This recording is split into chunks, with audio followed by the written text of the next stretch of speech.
eu sei que tu me sondas, sei também que me conheces. Se me assento ou me levanto, conheces meus pensamentos, quer deitado ou quer andando, sabes todos os meus passos, e antes que haja em mim palavras, sei que em tudo me conheces. Senhor, eu sei que tu me sondas, Senhor, eu sei que tu me sondas, Senhor, eu sei que tu me sondas, Senhor, eu sei que tu me sondas.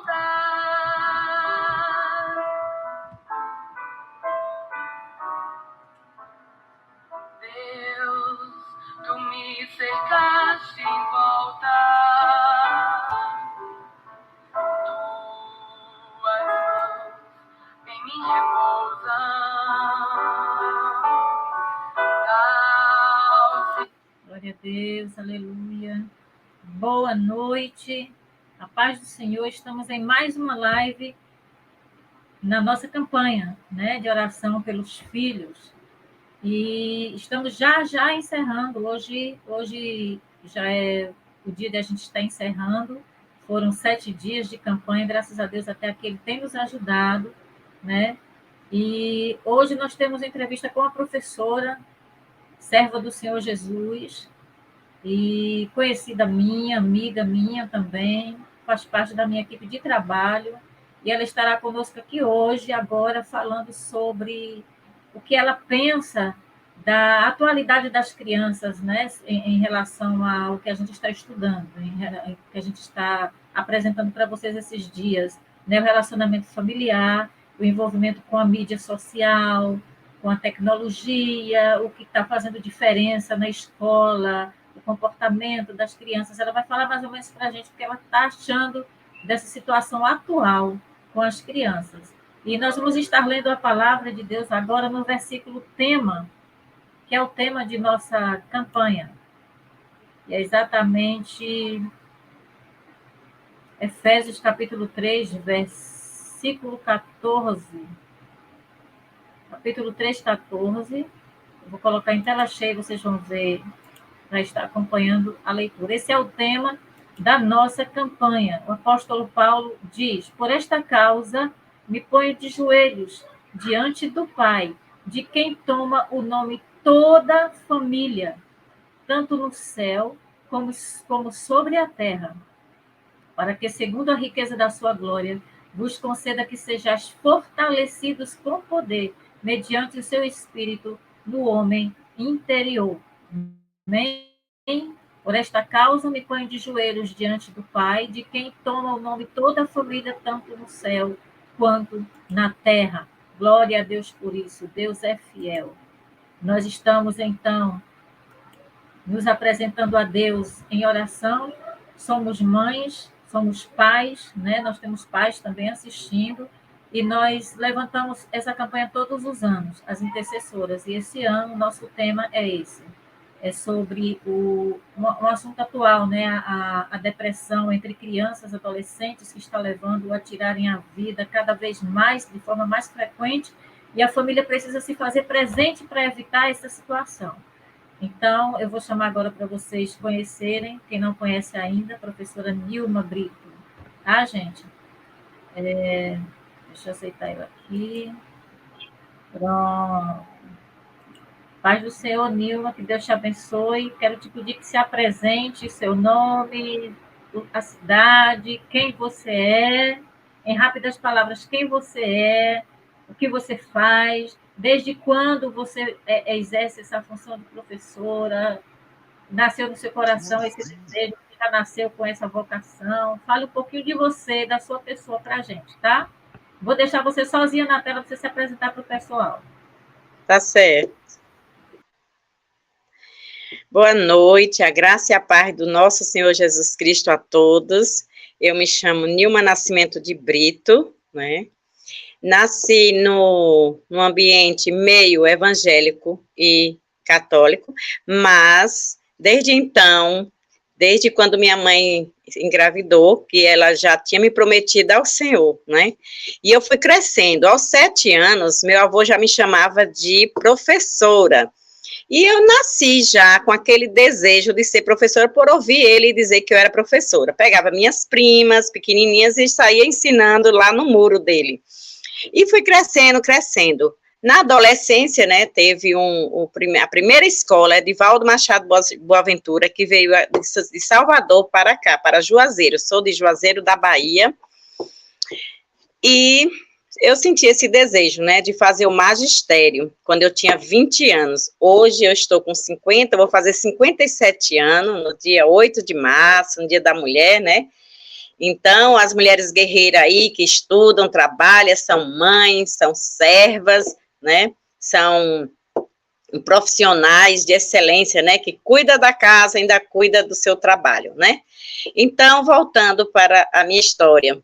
E eu cresci e fui fazer esse magistério. Com 20 anos eu terminei o magistério, mas com 2 anos depois eu casei e eu não pude mais fazer faculdade, porque meu marido não deixava, né, o pai dos meus filhos, não deixava nem eu estudar e nem eu trabalhar.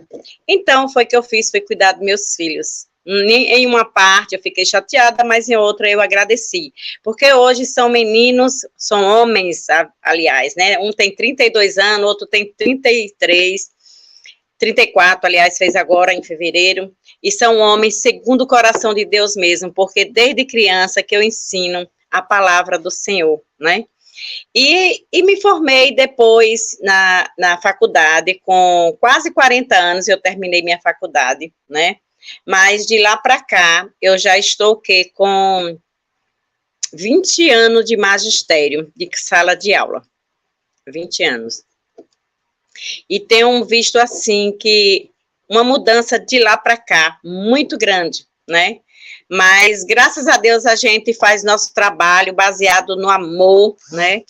No amor que Deus coloca nos nossos corações, para que as pessoas possam realmente fazer o jus, né, do meu trabalho, né? Que o meu trabalho é feito com amor, porque eu sempre procuro fazer o que agrada ao meu Senhor. Amém, louvado seja Deus. Agora, responda uma coisa para a gente, Nilma. Assim, você já tem esse tempo ensinando, já tem esse tempo de contato com o público infantil, na verdade, né? Seu público é só infantil, né? Então, hoje é. Sim. Aliás, há uns 10 anos atrás, eu comecei com infantil. Pronto, ótimo. Desde 10 anos atrás para cá, para agora, assim, em relação a esse aumento da tecnologia, né, essa desenvoltura da mídia, você conseguiu perceber diferença, mudança nesses meninos, nessas crianças, no perfil dessas crianças, no comportamento dessas crianças de lá para cá? Fale para a gente. Sim. Antes de eu começar a trabalhar com a educação infantil, eu trabalhei com jovens e adultos, né, jovens de 15 a 70 anos, né, eu chamo jovens de 70 anos, e adolescentes, jovens também, né, de ensino médio, ensino fundamental 1, 2, mas de 10 anos para cá, eu tenho estado com criança de 3 a 5 anos, porque eu tive umas experiências não muito boas, né, com jovens, não, os adultos não, mas com jovens, né, teve salas de jovens, né, que brigavam tanto, que quando eu ia apartar a briga deles, eles eles batiam um no outro que chegava até a me bater. Então, eu não gostei dessa experiência. Eu fiquei muito triste com essa situação. Mas, diante dessa pergunta que você me fez sobre a tecnologia, a relação dos alunos em relação a essa parte, a mudança foi no comportamento, né? O comportamento das crianças em relação à tecnologia hoje está totalmente diferente do que antes começou, né? Hoje está mais, eu digo mais perigoso. Por quê? Porque os pais não estão dando assistência necessária. Muitos estão, mas hoje tem pais que não estão dando assistência às crianças, e as crianças estão mexendo em sites, né? Em filmes. Tive alunos que assistiam muito filme de ação e chegava a transmitir tudo o que ele assistia, ele transmitia em sala de aula e colocava os coleguinhas em perigo, né? Batia, mordia, chutava. Teve uma vez que chutou um estômago de um que ele caiu, né? E é muito perigoso, porque aí pode acontecer uma coisa irreversível, né? E aí, nós, como os professores, nós estamos com a carga muito pesada em relação ao cuidado de cada um, porque os pais, eles confiam na gente, porque nós somos professoras, somos educadoras, mas somos cuidadoras também, ao mesmo tempo, né?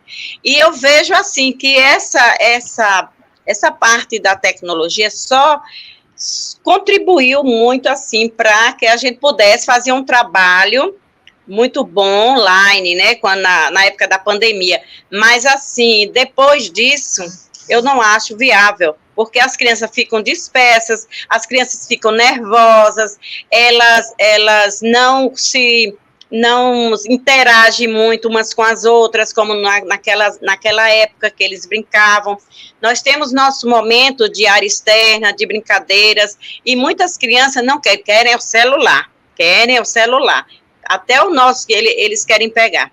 Então, eu vejo que a tecnologia ela veio para beneficiar, mas também tem seu lado perigoso, né? Ok. Então, deixa eu ver como é que eu entro aqui, né, gente? Então, você me respondeu aí as perguntas, falou do temperamento deles, mudou bastante, né? Eles são mais violentos, né? Mais desrespeitosos, né? Mas a gente sabe também que isso começa em casa. Quando reflete na escola, é porque já não tem limite em casa. O que é que você tem percebido, assim, porque tem um dado momento que vocês têm um contato com os pais, né?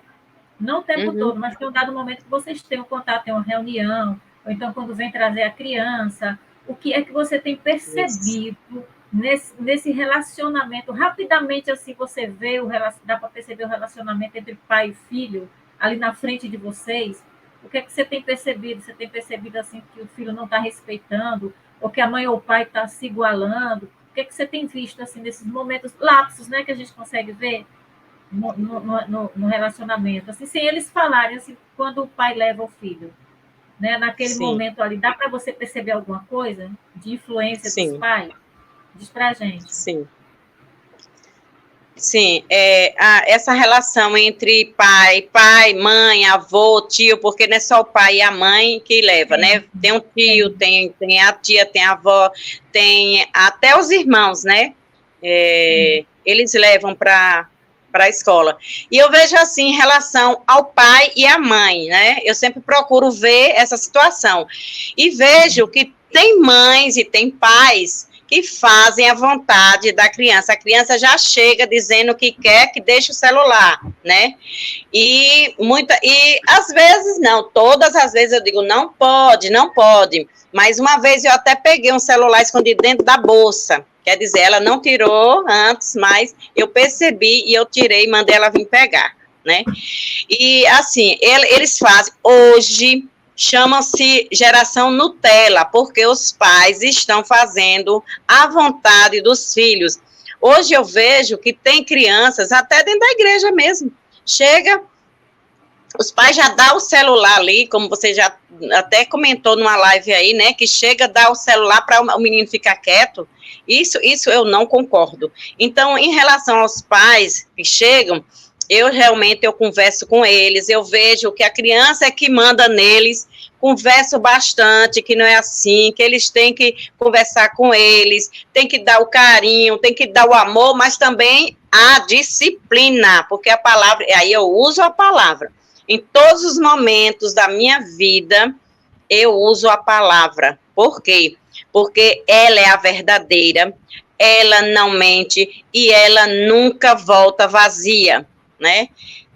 Eu tive uma experiência em 2017 com uma criança de 3 anos, que na minha sala de aula eu não prego religião, eu prego Jesus Cristo como único e suficiente Salvador, eu canto meus corinhos, eu levo as crianças a interpretarem no momento de teatro, situações da Bíblia, histórias da Bíblia, né? Tem as historinhas naturais, como Chapeuzinho, como a Bela e a Fera, os Três Porquinhos, também trabalho isso, trabalho pedagógico, mas também eu estou aí, né, na situação que a gente se preocupa, e eu sou muito preocupada, eu converso com os pais em relação ao comportamento espiritual, ao comportamento com os colegas, né, com a equipe gestora, e vejo que os pais, eles são os primeiros a deixar a desejar, entendeu? Uhum. Pois é, infelizmente, né? Infelizmente, porque tem que começa tudo em casa, porque às vezes a gente vê os pais, como foi comentado com a psicóloga, né, ontem, os pais chegam em casa, acho que foi até você que comentou, fez um comentário, que o pai e a mãe chegam cansados em casa e não dão atenção para o filho, né? Às vezes vai cada um fazer o que vai fazer e pronto, acabou. Às vezes a mãe ainda vai para o celular, às vezes vai fazer isso, fazer aquilo, mas às vezes ainda vai para o celular, o pai também para o celular ou para a televisão, e não procuram não saber dá atenção do filho, né? Isso leva o filho a também se trancar num quarto, né? E a partir dali o que ele vê está visto, e depois só se choram lágrimas. Infelizmente é o que a gente tem visto, né? Pais enterrando filhos, né? Infelizmente. Nós temos uma próxima pergunta, nós vamos introduzir primeiro a professora Teodora, ela está aí. Agora, assim, em relação à escola, eu quero que a professora Teodora também responda essa pergunta, Nilma. Em relação à escola, a gente chama de corpo docente, é isso? Isso. Professores e diretores, né? Pronto. O corpo docente, o que é que vocês, assim, você é diretora também, tudo, né? Você vai saber me responder bem isso, o Theo também o que é que a escola em si mesmo, né? Theo, eu também quero que você responda essa pergunta. Gente, aqui a Teodora, daqui a pouco ela vai falar sobre ela, vai falar quem é ela, tá? Ela vai se apresentar já depois dessa pergunta. Tá? Quando ela for responder essa pergunta, ela já fala, ela responde e depois ela já se apresenta, tá, gente? O que é a escola em si, ela já percebeu essa diferença, ela já percebeu essa mudança no gênio da criança, na natureza da criança, no comportamento, e ela tem algum posicionamento? Ela pensa ou já faz alguma coisa? Já se mexeu para ver se consegue fazer alguma coisa? Assim, primeiro seria, nesse caso aí, não deixar entrar o celular, né? Na escola da minha neta não entra de jeito nenhum, criança com celular, né? Eu sei que já é um passo que vocês dão, em não deixar entrar o celular na sala de aula, na escola, né? Mas existe algum outro procedimento que possa ser feito que vocês estão pensando? Vocês já detectaram isso juntos, né? O que eu estou querendo saber assim, se a escola despertou para isso, se vocês já se reuniram e despertaram para essa mudança, para esse perigo, para esse risco, e se vocês já têm em mente alguma coisa, já fazem alguma coisa em relação a isso. Primeiro, o Nilma me responde essa pergunta, que é no âmbito da escola de uma parte, e depois Theo vai me responder na área dela como é que ela está vendo isso. Fale, Nilma. Sim, o corpo docente, que são dos professores, né, e a equipe gestora, que é a gestão e a coordenação, a gente se reúne, nós fazemos reuniões, né, E a gente chegou à conclusão, né, que o uso do celular, no caso das crianças, nem tanto, porque eu trabalho com meninos de 3 anos, né? Já tem 5 anos que eu estou com 3 anos. Mas a gente conversa bastante, porque tem professores que trabalham na educação infantil e trabalham com o fundamental. E a gente conversa, a gente faz reunião com os pais, a gente mostra, né, a dificuldade que é e trabalhar com a criança que já vem com essa situação da tecnologia em si, né? Em casa, por exemplo, tem pais que dão um celular a um menino de 8 meses, de 1 ano, de 2, 3, 4, então ele já vem para a escola querendo o celular, né? E aí, o que a gente faz? A gente prepara uma reunião com os pais, primeiro a gente se reúne, os professores se reúnem, e aí a gente conversa entre si, e a gente faz reunião com os pais, orienta cada um como deve fazer, se bem que nem todos aderem a nossa proposta, né? Mas a gente faz a nossa parte, né? E muitos ainda nos ajudam, né, em relação a isso. É isso. Ok. Professora Teodora, ouviu bem essa pergunta, vai responder essa pergunta, e logo depois que responder essa pergunta, eu quero que você se apresente, tá, Theo? Diga seu nome, a área que você atua, quanto tempo você está nessa área, por aí, falar um pouco da sua vida, tá? Eu vou sair da tela, mas você pode ficar com o Nilma aí. Pode ficar aí, Nilma. Fique aí. Você responde primeiro essa pergunta e logo depois você pode se apresentar e eu volto para a próxima, tá? Tá bom. Em relação ao questionamento sobre qual o posicionamento do corpo docente em relação a essas problemáticas que as crianças estão trazendo dentro de casa, já de casa, na verdade, é importante a gente entender que isso também leva à reflexão de um ponto chamado cultura. As crianças já vêm com um gênio difícil e elas já vêm com uma sistemática de estarem muito tempo com tecnologia, muito tempo com telefone, e isso é da cultura familiar, tá? Então, é importante que a gente entenda que o corpo docente não trabalha sozinho. Toda escola trabalha em conjunto com a comunidade na qual está inserida e também junto com a família. É por isso que se existem reuniões pedagógicas, é por isso que hoje o convite, a oferta de convite que a escola tem feito para chamar os pais para o cotidiano dos alunos dentro de sala de aula tem sido muito maior. E eu acho muito bacana. Esse é um dos caminhos que a escola tem aderido para ajudar a solucionar esse problema com as crianças. É trazer as famílias para mais perto e explicar principalmente as dificuldades que essa criança está tendo dentro de sala de aula por falta de atenção. Por quê? Porque hoje, como o mundo é muito tecnológico e as coisas, elas acontecem de forma muito rápida, eu vou trazer para vocês aqui um exemplo do Instagram. O feed do Instagram, ele atualiza agora em menos de 1 segundo. Você puxa a tela, já atualizou com outras novidades, com outras coisas, né, outras notícias, então tudo acontece muito rápido. Então a mente da gente acaba ficando programada a esse tipo de velocidade. Então a criança acaba lendo rápido demais e não consegue interpretar o que está lendo. Isso acontece muito em sala de aula, tá? Ou a criança fica entediada rápido demais e não consegue aderir ao conteúdo que o professor está passando. Independente da didática daquele professor, ele está ali ensinando, ele está ali passando o conteúdo e a criança não consegue absorver porque a mente dela já está muito rápida, num processamento muito rápido de informação e ela não consegue aderir a esse conteúdo. Então, esse é apenas um dos pontos de malefício que traz o uso contínuo de rede social, o uso contínuo de celular. Leva as crianças tanto à distração, como à leitura muito rápida de alguns conteúdos e à falta de interpretação. Então, isso é passado para os pais, né, durante as reuniões pedagógicas, durante as conversas até mesmo individuais, quando a gente sente que tem um aluno com mais dificuldade, que não é apenas um déficit de atenção ligado a dificuldades psicológicas ou até mesmo psiquiátricas, ou seja, não é um aluno autista, não é um aluno imperativo, é um aluno que está distraído ou é um aluno que está muito rápido no seu processamento de informação por conta do uso contínuo de telefone. Muitas vezes, a gente tem um aluno que está com problema de visão por conta das luzes azuis que transmite o aparelho, acontece, ou então com a retina muito ressecada. Aí a gente vê que a escola, ela é tão abrangente que ela não vai só tratar dessa dificuldade motora do aluno, ou com essa dificuldade de processamento do aluno intelectual, mas também com a questão de saúde do aluno, de integridade física do aluno, certo? Porque isso também acaba atrapalhando a postura do aluno.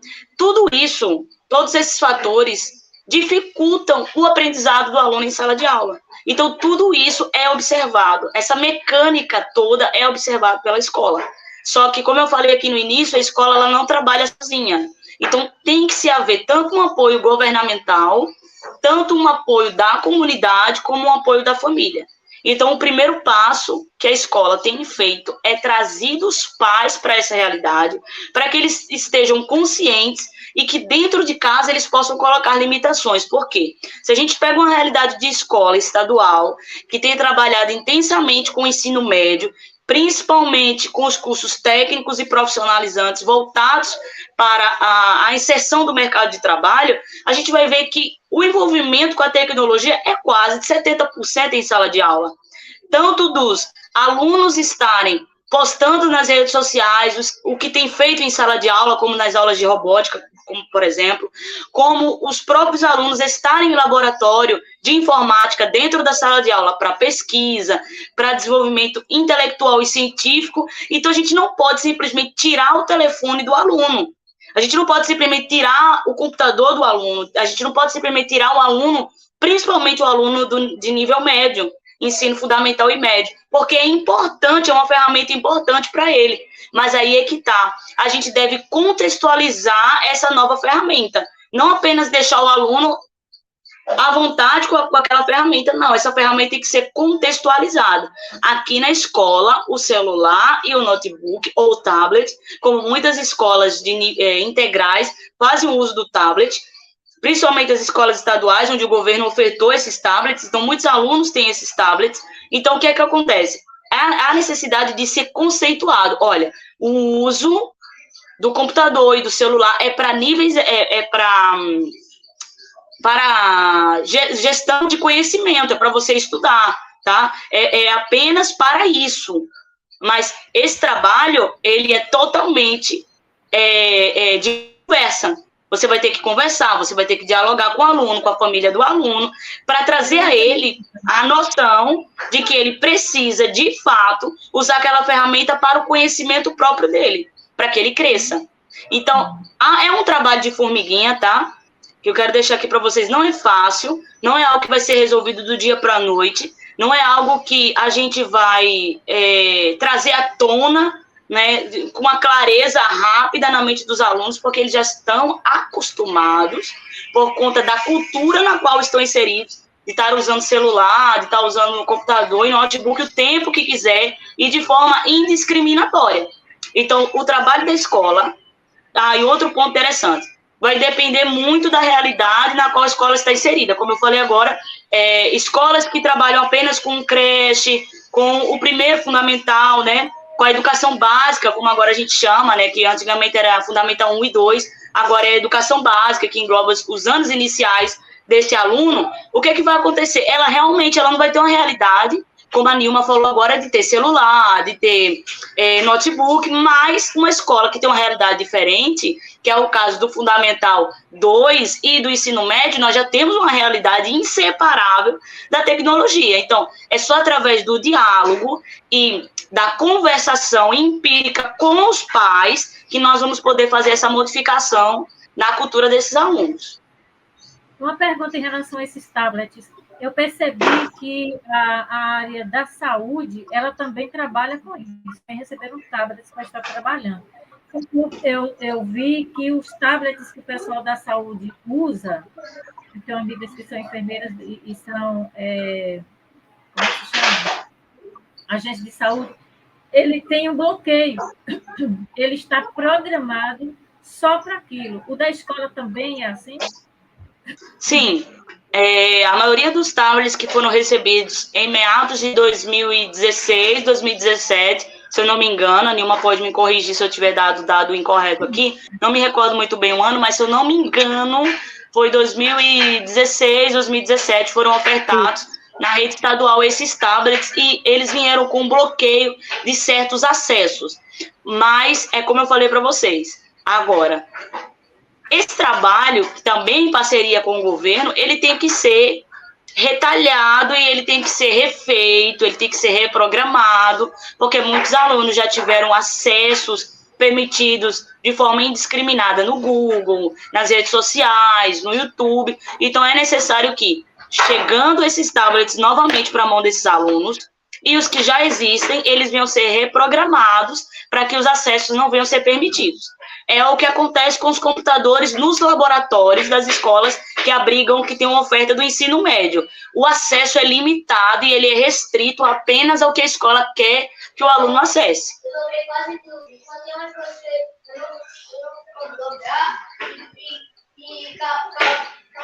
Agora que você se apresentasse para o pessoal, falasse assim, com quem você trabalha, onde você trabalha, quando foi que você começou, assim, um pouquinho só da sua vida para a gente, tá?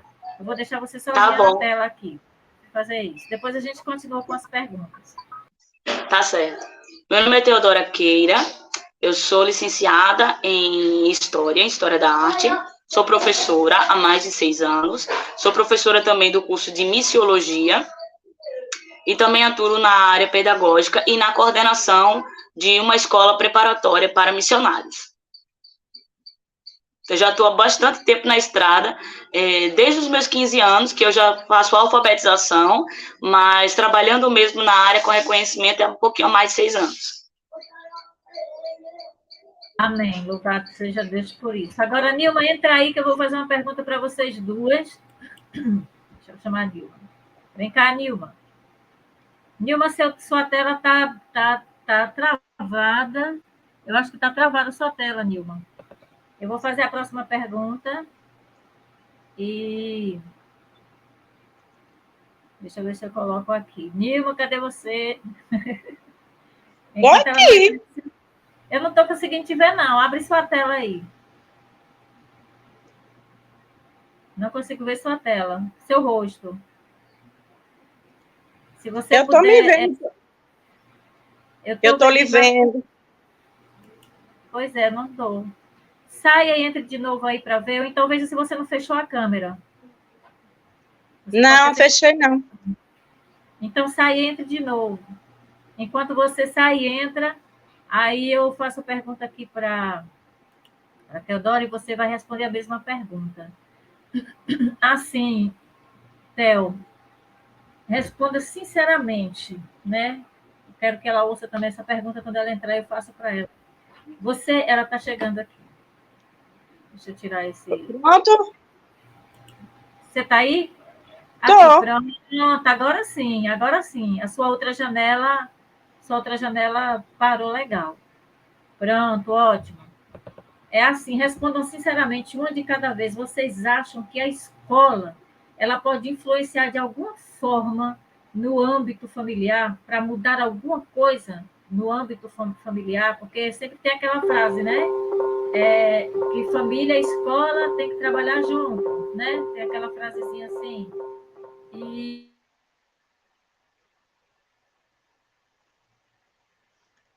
Ficou muda, irmã Cacilda. A senhora poderia repetir a pergunta, por favor? Também não ouvi.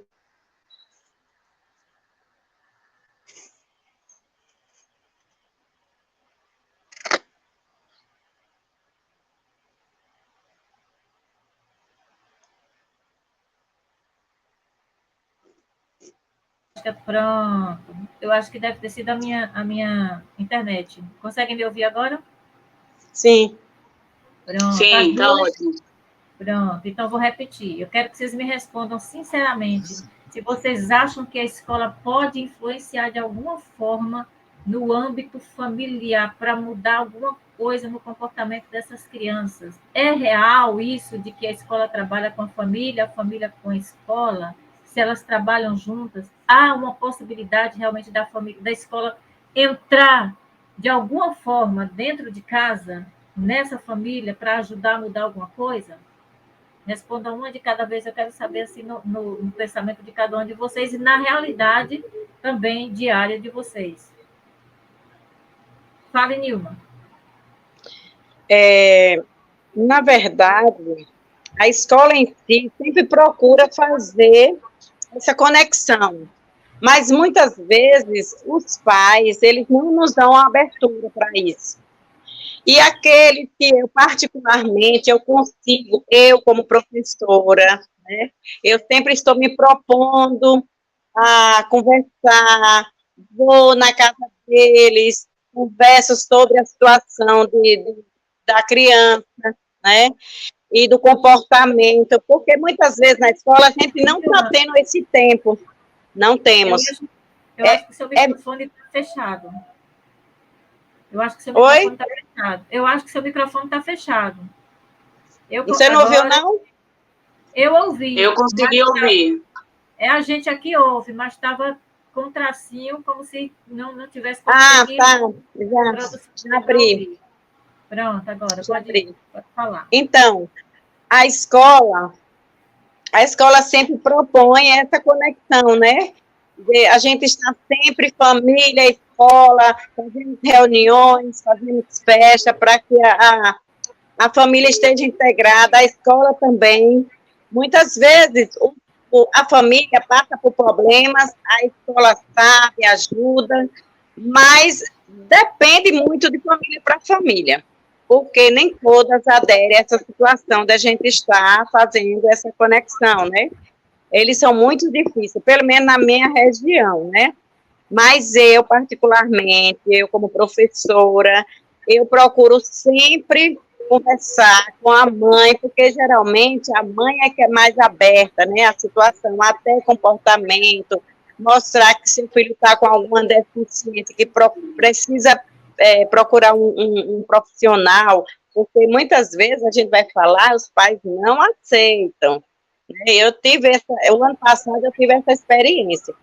Então, eu vejo assim, que há uma preocupação da escola, sim, e nós temos momentos com a família, mas, como eu digo, nem sempre há reciprocidade delas.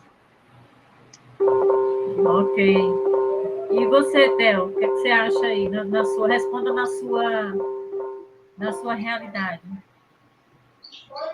Sim, a criança, ela pode e ela influencia, sim, dentro da família dela, dentro da casa dela, a partir dos conceitos que ela tem aprendido na escola. Sim, eu falo isso por experiência própria. Eu eduquei no tempo da pandemia, alfabetizei os meus sobrinhos em casa, todos eles, com uma perspectiva, claro, cristã, de acordo com a minha fé, e a minha sobrinha mais velha, ao chegar na escola, ela reteu os conteúdos ensinados nas aulas de prática, de vivência escolar, e ela trouxe para cá, numa perspectiva positiva, o que agregou no crescimento dela e que também melhorou dentro do lar, através dos conhecimentos que ela trouxe da escola. Como também aconteceu ao contrário. Uma professora dela passou um filme na escola que tinha um conteúdo sexual leve, mas tinha um conteúdo sexual e um conteúdo de drogas explícita e de violência explícita, e ela simplesmente se retirou da sala de aula por não se sentir confortável. Ou seja, os conceitos de dentro de casa, ela também levou para a escola. O que eu quero dizer com isso? É que essa conexão, ela existe. A criança, ela é um meio influenciador e também influenciável. Então, do mesmo jeito que ela é influenciada em casa, se ela escuta um pai ou uma mãe chamando palavrão e ela leva isso para a escola, do mesmo jeito, se ela observa na escola uma conduta racista ou homofóbica de um professor, de um aluno, ela também traz para dentro de casa. Ou seja, ela é tanto influenciada, como ela também é influenciadora. A gente não pode descartar isso, achar que a criança só absorve A criança ou adolescente só absorve o conteúdo e ela não abstrai. Ela abstrai, como ela também retém. Essa influência, ela existe. Ok. É sério isso, é muito sério, ou seja, ela acaba sendo um veículo, né? Leva, ela traz, né? Ela acaba sendo um veículo e é muito perigoso, porque ao mesmo tempo que ela leva e que ela traz, também absorve, né? É muito perigoso. Isso, só para completar essa frase sua, da criança ser um veículo, por isso que é muito importante nós, como mães e educadoras, que temos uma perspectiva cristã, alinhar isso de forma equilibrada. É aquilo, né? Que é até um versículo que diz na Bíblia: você deve escutar tudo e reter apenas o que é bom. Então, os pais e as mães não podem apenas entregar os filhos. Pronto, a escola tem a obrigação de educar meu filho. Não. Isso é errado, é muito arcaico, não convém mais aos nossos dias de hoje, nem a renovação da nossa mente, certo? Nós, como pais e educadores, temos que entender que a educação dos nossos filhos não é apenas conveniada à escola, mas também aos princípios e valores que eles aprendem em casa, porque ele é um veículo, tanto ele leva, como ele traz os conteúdos que ele absorve. Então, é muito importante a gente ter um diálogo, os pais terem um diálogo com o filho, o que você aprendeu hoje, qual foi o ponto mais interessante do seu dia na escola? Qual foi a situação mais difícil que você teve que lidar na escola? O que foi que te deixou triste, animado? Ah, foi normal. Mas foi normal por quê? O que foi que aconteceu no seu dia? O que foi que você aprendeu? O que foi que o professor passou para você? Se os pais não têm esse diálogo aberto com os filhos dentro de casa, não existe essa conexão aberta dentro de casa, ele vai absorver tudo que foi implantado nele. E às vezes, o professor acaba passando a perspectiva dele. Nem todo professor é ético.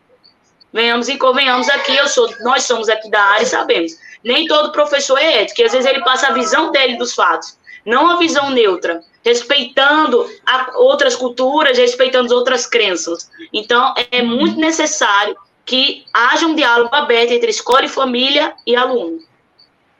Amém, é verdade, exatamente. Você quase respondeu a minha próxima pergunta, onde eu pergunto assim, que tem professores que dizem, olha, profissão, religião, né? A área espiritual, como a Nilma falou, não prego religião na escola, eu falo de Jesus, né? A forma de você expressar Jesus, a forma de você viver Jesus no ambiente muda muita coisa. Mas existem professores, eu já ouvi falar, que não precisa isso, é completamente fora da profissão. Você não pode estar misturando as coisas, né? O que é que vocês pensam disso? Nilma, abre esse microfone que está fechado. O que é que você pensa disso, Nilma? Logo depois, Theo fala.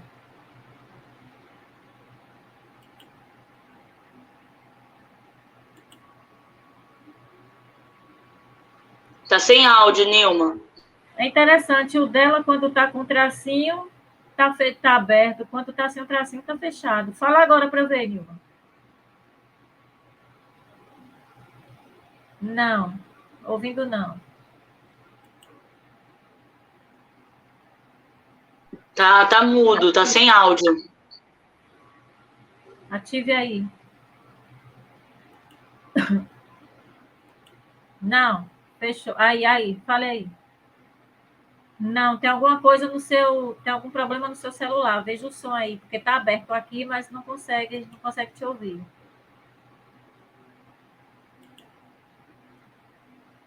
Ainda não, nem aberto nem fechado. Não conseguimos, não. Saia de novo e volte de novo, enquanto isso o Theo responde, viu, Theo, para a gente não perder tempo. Sai e entra de novo, Nilma. Isso, tem um dela aqui que não...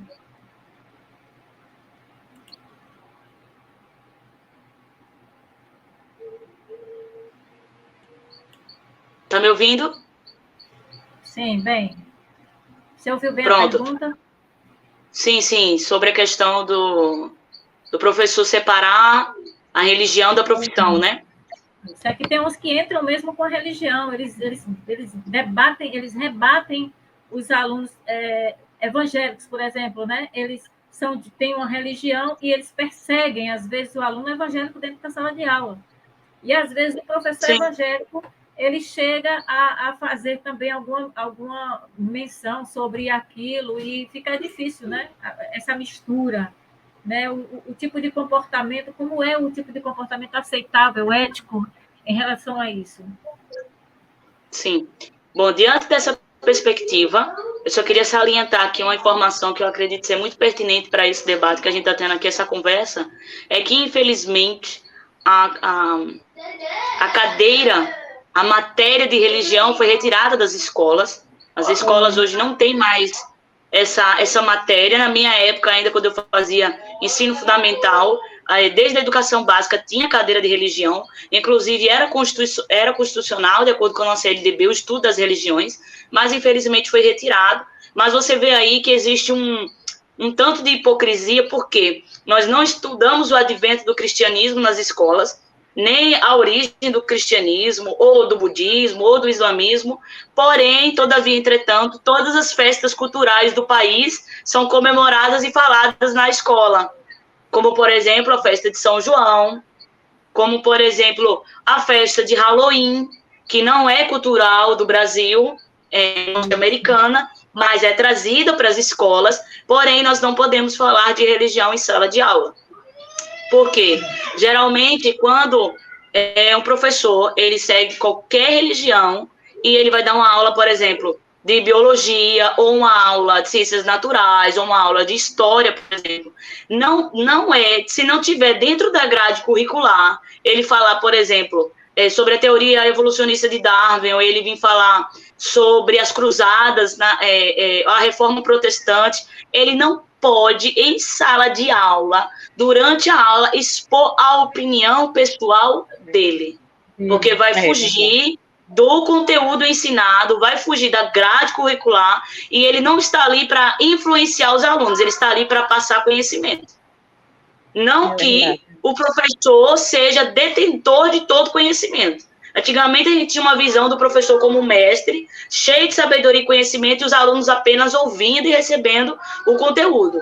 Não, o professor ele é apenas um canal que viabiliza o conhecimento para o aluno.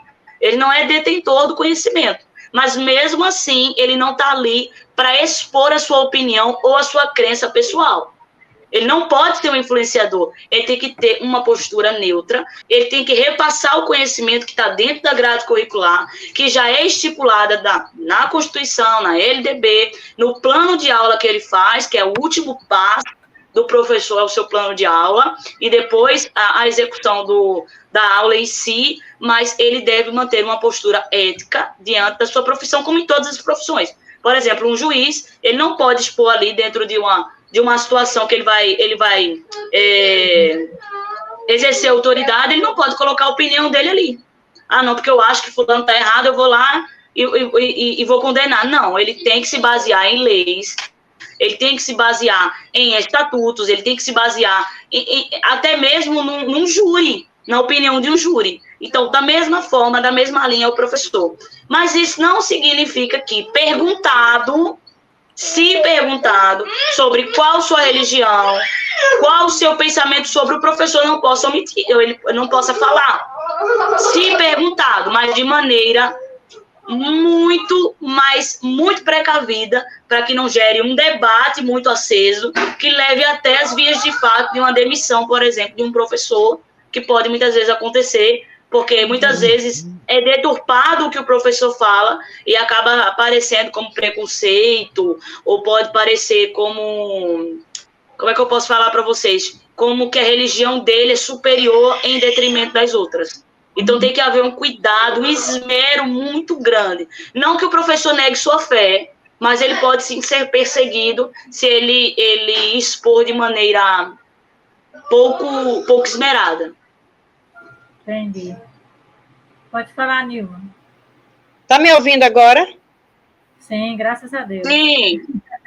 Bom, então, como eu estava falando, na minha prática, sempre, eu não coloco a religião, né? Eu sempre falo de Jesus. Na verdade, na sala de aula, quando eu estou trabalhando todo o conteúdo, eu falo como é criança de 3 a 5 anos, há uns 10 anos atrás que eu venho trabalhando direto, eu não tenho esse problema de estar falando de Jesus, não tenho. Por quê? Até porque tem pais que são evangélicos e outros não, mas mesmo assim eles sempre estão concordando comigo, né? Porque tem aquelas musiquinhas normais de criança, eu também trabalho, né? Eu trabalho pedagógico, mas eu sou muito preocupada com o espiritual dessas crianças, porque tem professores que acham que criança não entende nada, entende sim. Eu creio que entende, porque eu já tive uma experiência de uma criança de 3 anos, que ela foi como a professora Teodora falou aí, que ela é influenciável, mas ela é influenciadora também, e a partir dos momentos eu não lia a palavra para eles, mas eu sempre estava falando de alguns versículos mais simples. Se eu estivesse trabalhando na natureza, eu sempre estava induzindo, falando para eles que quem fez a natureza, quem é que sustenta a natureza, quem fez o papai, a mamãe, e tudo que há na natureza. Então, para eles terem um conhecimento de Jesus nessa área. Depois vem aquela parte do poder, né? Do poder dele, mas aí a criança é muito pequena e a gente já não entra nesse parâmetro. E aí o que aconteceu, como eu disse, a experiência que eu tive dessa menina, ela sempre estava orando. Antes, ela só vivia dizendo que queria parir. 3 aninhos, viu? Só queria parir. E aí levava as bonequinhas com as coleguinhas, ela se deitava, as coleguinhas pegavam a bonequinha, botavam um pano, não sei onde é que foi que elas viram, eu não entrei em detalhes, mas aí eu fui pelas beiradazinhas, conversando aqui, conversando acolá, mostrando o que realmente elas deveriam entender, né, dessa situação, que quando nasce a criança, né, porque 3 anos você não vai falar cientificamente para uma criança de 3 anos como é que acontece, né? E aí, os momentos de louvores, de musiquinhas normais, do conteúdo normal do dia a dia. E através disso, a mãe, e sim, é oração, eu acredito na oração também, sala de aula, todos os dias eu oro com minhas crianças, eu peço eles para orar e eles oram. Ainda lembrei até um dia desse no retiro, Cacilda, que minha neta, eu dizia que minha neta cresceu tão rápido que não tive tempo de brincar de boneca com ela. Ela hoje já tem 13 anos, vai fazer 14. E aí eu disse que quando eu estava na sala de aula, eu orava com as criancinhas para ela vir ao mundo no parto da mãe dela. A mãe dela estava na sala de parto e a gente lá na sala orando por ela. E ela se sentiu muito feliz, né? E essa criança chegou em casa, orava, cantava os louvores. Aí a mãe chegou para mim e disse: Pró, eu tô achando o comportamento de fulana muito bom. A senhora tá trabalhando musiquinhas evangélicas? Eu digo, eu trabalho com todo tipo de música, menos aquelas que atrapalham a mente da criança, que essas músicas que não traz nenhum benefício, nem para a mente, nem para o corpo. Ela diz, com certeza. Eu não sou crente, mas eu gosto quando ela chega cantando essas musiquinhas, e na hora de dormir, que antes ela não orava, e agora ela está orando. E eu achei tão interessante quando ela dizia: abençoe papai, mamãe, meus coleguinhas, abençoe as pessoas que estão doentes. Eu fiquei que quando a mãe foi falar comigo, eu fiquei, chega, meus olhos saíram lágrimas, sabe? Eu fiquei tão feliz com isso, que muitas vezes a gente subestima as crianças, né? Nesse sentido, que elas não prestam atenção, que elas estão fazendo isso e aquilo, mas fica. E aí, quando foi 2017, isso. Quando foi em 2019, eu tive que sair de lá. As mães queriam fazer baixo-assinado, porque nós contratadas, nós não estamos sempre no local, a gente está aqui, está acolá. Mas eu disse, não, Jesus, ele sempre prepara um lugar para mim. Já deu, meu tempo já deu aqui. Ele me quer em outro lugar para me implantar o meu saber, né? Tanto espiritual como o meu conhecimento pedagógico. E ela disse, é verdade. Aí, quando eu vi na rede social ela postando, eu e a minha casa servimos ao Senhor. Eu fiquei tão feliz, tão feliz. Sim, ela tinha até se separado também, né, do esposo na época, e aí ela chorava, a menina, porque todo mundo tinha um irmãozinho. E eu dizia, você já pediu a Jesus?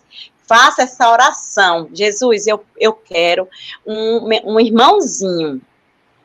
Em teu nome, Senhor, eu sei que o Senhor tem todo o poder. Ela dizia, eu estou orando. Depois Jesus vai lhe dar. Você está orando com fé? Ela disse, estou. Pois quando foi em 2019, ela foi embora em 2018, quando foi em 2019, ela voltou. Eu vi a barriguinha da mãe dela, ela disse, eu vou ter um irmãozinho, lembra que eu pedi a Jesus? Olha, meu Deus. Mas que coisa mais linda. Então, eu acho que isso não é questão de estar influenciando em relação à religião e tudo, não. É o seu dia a dia ali com o seu Criador também. Que todo mundo diz que crê em um Deus, né? Que fez todas as coisas, no Criador. Mas nem todas servem, né? Então, é isso. A gente vai trabalhando na mente das crianças o amor, a justiça de Deus, né? O carinho com a vida da gente. Então, a gente vai percebendo que as crianças vão mudando até de comportamento, né? Eu tive mães, o ano passado, que chegou para mim e disse, eu já não aguento mais fulano. Eu disse, vamos orar.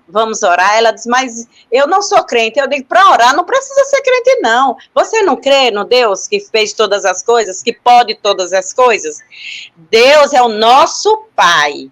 E a gente, para ser filho dele, a gente tem que aceitar Jesus. Você ainda não aceitou Jesus para ser filha dele, mas você é uma criatura dele.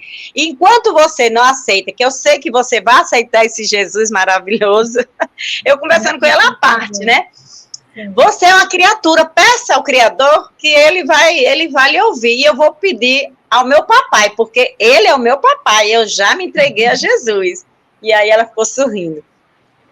Aí, com isso, eu disse, vamos orar que vai dar certo. Pois o menino mudou de comportamento. E ela é mesmo, né, Eu digo, minha filha, é só fé. Se a gente tem fé, como Jesus disse, um grãozinho de mostarda, nós temos vitória em tudo. Em tudo, glória a Deus. Eu creio que a presença de Jesus, de pessoas, assim, quando a professora Kessia falou para mim, que estava doente, que não ia trabalhar, e aí estava renovando atestado, ela estava desesperada, porque estava chegando o dia, ela não conseguia um atestado. E aí eu disse, eu vou orar por você, porque as crianças precisam de você, você não pode estar renovando atestado, se afastando, quando você é uma das poucas que tem, né? Porque a Bíblia diz que a seara é grande, os trabalhadores são poucos. Se você está ali, você tem que se dar de tudo de você. Né? E ela estava se afastando, né? E agora ela, graças a Deus, se alegrou no Senhor, porque voltou para o mesmo lugar, já voltou a trabalhar, graças a Deus. Então, a gente está acabando porque não temos mais tempo, então aparece aí. Eu tinha mais uma pergunta, mas eu gostaria de deixar só esses 7, 8, estou vendo, 57, são 3 minutos para vocês estarem se despedindo, tá? E prometerem para a gente que vocês voltam na próxima jornada, que não vai ser de criança, nem de missões, vai ser uma jornada dessa forma, para que vocês possam passar mais para a gente, para que, né, dá para ver realmente que a escola entra dentro da família, pela experiência que vocês nos contaram aí, a escola entra, assim, dentro da família, isso é maravilhoso. Por isso, nós precisamos de mais professores compromissados com Deus, compromissados com a obra. Verdade. Verdade. Eu vou dar para vocês 3 minutos para se despedirem e a gente encerrar essa live. Podem se despedir. Eu já agradeço, né, a vocês duas pelo tempo que vocês disponibilizaram, que eu sei que é complicado para vocês duas. Theo está com a gente aqui mais tarde trabalhando também, né? Então, eu quero agradecer a vocês por esse tempo que vocês estão disponibilizando para a gente, tá? Podem agradecer agora. Eu queria muito agradecer a oportunidade de estar aqui falando da minha profissão, falando de Jesus. É muito bom poder compartilhar isso com vocês. A irmã Nilma com a realidade dela na educação infantil. Eu, na minha realidade, na educação de jovens e adultos, realmente não é fácil. Mas o Senhor, Ele nos ajuda. Foi para isso que Ele nos chamou, foi para isso que Ele nos capacitou. E honra e glória para Ele, porque realmente é um campo difícil, mas é Ele que nos fortalece. E a nossa oração é que o Senhor nos dê mais sabedoria para conduzir essas crianças, esses adolescentes, esses jovens para o caminho que é Cristo e que Ele também levante mais trabalhadores para essa seara. Foi um prazer, espero revê-las em breve. Amém. Obrigada, Pro. Eu agradeço também, né, essa riquíssima, né, oportunidade em que a gente possa estar falando do nosso trabalho, porque eu amo falar do meu trabalho. Como eu disse no início, Teodora não estava, que a Cacilda perguntou quando foi que eu comecei. Eu comecei aos 7 anos, quando meu avô dizia que me chamava de professora. E aí eu chegava para dar aula às minhas primas ali no muro, com os banquinhos, era aqueles tijolinhos. E aí fui crescendo com aquele desejo de ser professora realmente, né? Mas é assim, nós como os profissionais e servas do Senhor, nós temos que estar realmente preparada para tudo, né? Vai ter pais que não vai querer ouvir, né? Vai ter pais que também querem ouvir, vai ter pais que pedem oração, outros não, mas mesmo assim a gente ora, e mesmo assim eu particularmente eu falo, eu estou orando por você, elas agradecem, sabe? Orando pelos seus filhos, e outras me pedem também a mudança, há uma mudança, porque quem crê, né, no poder da oração, acontece, né? A oração do justo muito faz em seus efeitos. Então, agradeço a Cacilda e a nossa colega também aí, que nós estamos aí na luta, né? Ela com os jovens e adultos, eu com a educação infantil, já passei por jovens e adultos, tive adolescentes que ouvia, outros não queriam ouvir nada. Aí, algumas vezes, quando eu ia chegar lá, vem a professora que gosta de pregar a palavra de Deus. Aí o outro bem assim, hoje a senhora vai pregar? Pois a senhora pode pregar. E assim a gente termina aqui, né? Muito feliz. Amém. Que Deus abençoe a vida de vocês. Amém. Tá? Vocês que estão a assistir essa live, eu espero que vocês tenham aproveitado, mães, pais, comecem a pensar, comecem a meditar nessas experiências, né? Na profundidade dessas experiências, e orar para que Deus possa estar entrando com providência nessa área, porque é uma área que pode ajudar bastante no seu lar. As professoras de seus filhos podem ajudar bastante. Você ajudar você bastante, mas não joga lá nas costas das professoras da escola, como a Pro Teodora falou. Não joga nas costas das professoras nem da escola, a educação dos seus filhos. Vai juntando com a escola e vamos trabalhar junto, porque eu creio que a gente pode mudar essa realidade atual de crianças que estão se suicidando. Né? As crianças estão se suicidando dentro de casa. Eu vi vários casos. Esse ano, agora, 2002, não foi um caso só, não, de crianças.